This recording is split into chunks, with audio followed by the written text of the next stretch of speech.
వాళ్ళు కావాలి ఈ రాత్రి కూడా మనకి. అప్పుడే తోలుకొచ్చారేంటి? అసలు కాసిన నీళ్లు పెట్టి మళ్ళీ తోలుకెళ్ళి కాసిన మేపండి. టైం ఇంకా అవ్వలేదు అన్నాడు. పొద్దు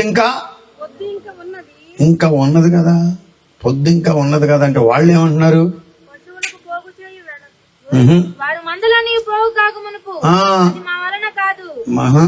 వాళ్ళ వలన కాదంట. ఏంటది? ఇప్పుడే నీళ్లు పెట్టడం. ఏంటది? మళ్ళా వెనక్కి తోలుకెళ్ళడం మా వల్ల కాదంటున్నారు. అంతే. చదవమ్మా.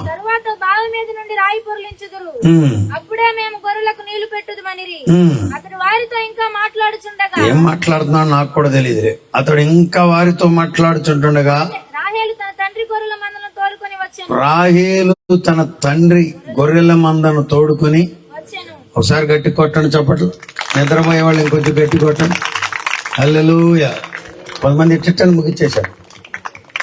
తప్పగల కొట్టినట్టు సరే కొట్టండి సరిగ్గా.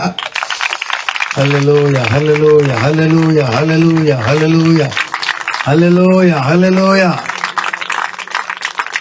రాహేల్ అంట తన తండ్రి గొర్రెల మందను ఈ లోపుగా తోలుకొచ్చిందంట.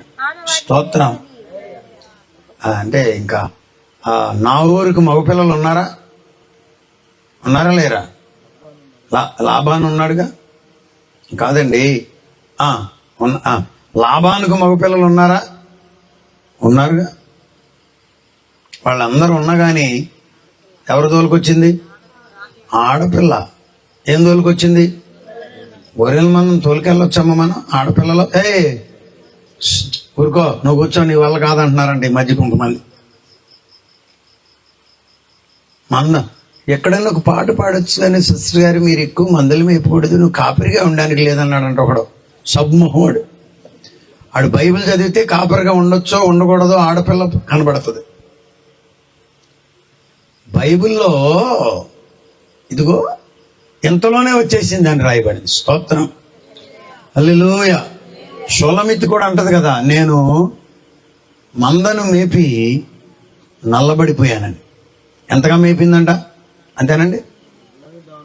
నల్లని దానిని చిన్న చూపు చూడకుడి. నేను ఎందుకు నల్లబడిపోయాను అనుకుంటున్నారు? మందలతో ఉన్నాను.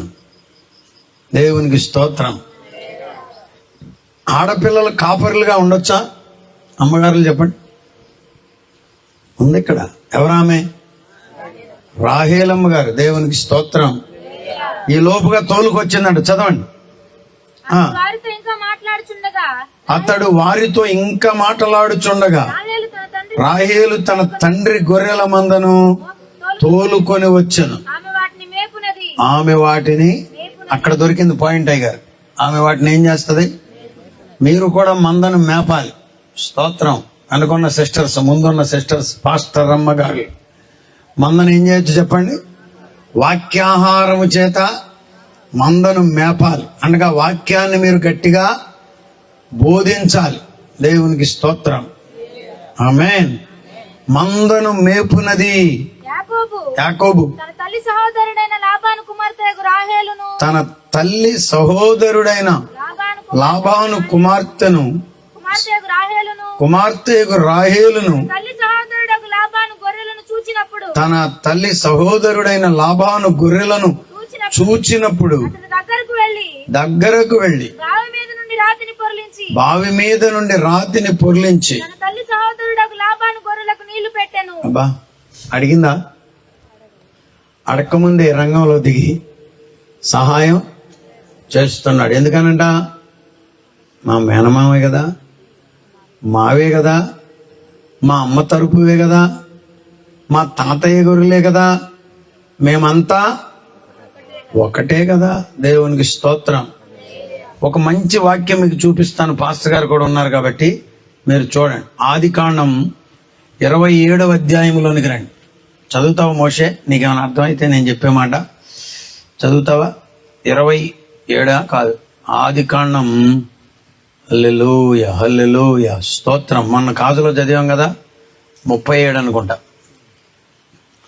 ఆదికాండము 37వ అధ్యాయంలోనికి రండి.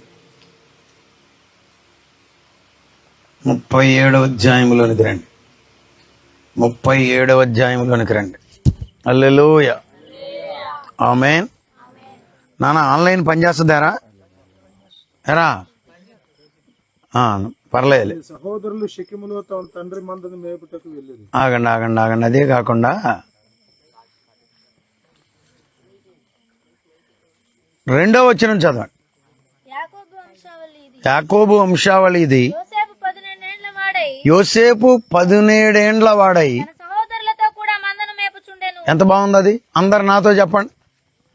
యోసేపు 17 ఏండ్ల వాడై తన సహోదరులతో కూడా మందను మేపుచుండెను. అన్నగారు పేరేంటో, లోకల్ అన్నగారు యేసరత్నయ్య గారు. యోసేపు అంట కరెంటు పోతే ఏం కంగారు పడక్కర్లా. అసలు మనం పడినోళ్ళలో మనం ఒకళ్ళ. మైకి పోతే మనకేమో నష్టం లేదు, బయట ఉన్న వాళ్ళకి నష్టం. అన్నలతో కూడా కలిసి మందను మేపడం మనం నేర్చుకోవాలి. ఏమండి? ఐక్యత.